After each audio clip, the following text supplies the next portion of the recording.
I wish to speak specially to those who mourn, those who have recently lost by death someone whom they love dearly, who perhaps was all the world to them, so that to them that world seems empty and life no longer worth the living. To such I would say, you feel that joy has left you forever, that existence can be for you henceforth nothing but hopeless sadness, naught but one aching longing for the touch of a vanished hand and the sound of a voice that is still. You are thinking chiefly of yourself and your intolerable loss, but there may be also another sorrow. Your grief is aggravated by your uncertainty as to the present condition of your beloved friend. You feel that he has gone, you know not where. You hope earnestly that all is well with him. But when you look upward, all is void. When you cry, there is no answer. And so despair and doubt overwhelm you, and make a cloud that hides from you the sun which never sets. Your feeling is most natural. I who speak understand it perfectly, and my heart is full of sympathy for all those who are afflicted as you are. But I hope that I can do more than sympathize. I hope that I can bring you help and relief. Such help and relief have come to thousands who were in your sad case. Why should they not come to you also? You say, how can there be relief or hope for me? There is the hope of relief for you because your sorrow is founded on misapprehension.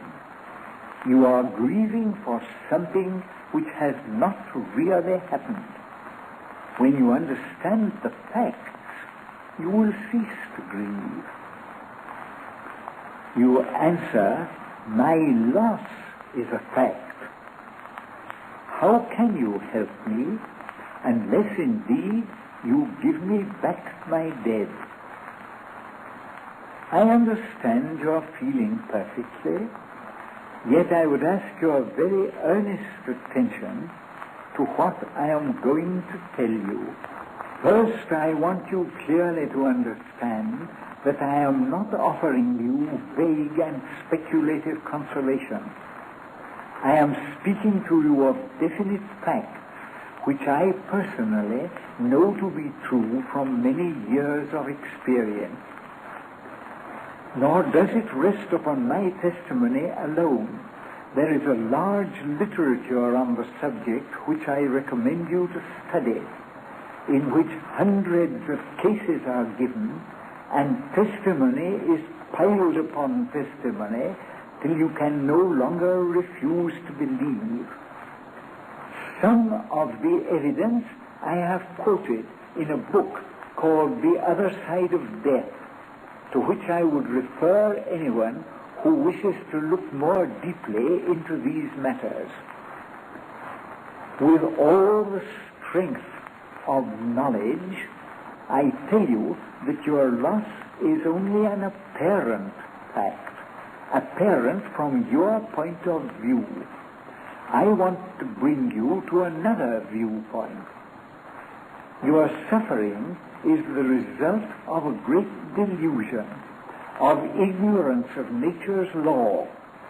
Let me help you on the road towards knowledge by explaining a few simple truths which you can study further at your leisure. You need be under no uneasiness or uncertainty with regard to the condition of your loved one, For the life after death is no longer a mystery. The world beyond the grave exists under the same natural laws as that which we know, and has been explored and examined with scientific accuracy. You must not mourn, for your mourning does harm to your loved one. If you can open your mind to the truth, you will mourn no more. I want you thoroughly to realize that there is no shadow of doubt about this, that I am putting before you scientific facts to be examined scientifically. But I am not for a moment forgetting that there is also a religious side to all this.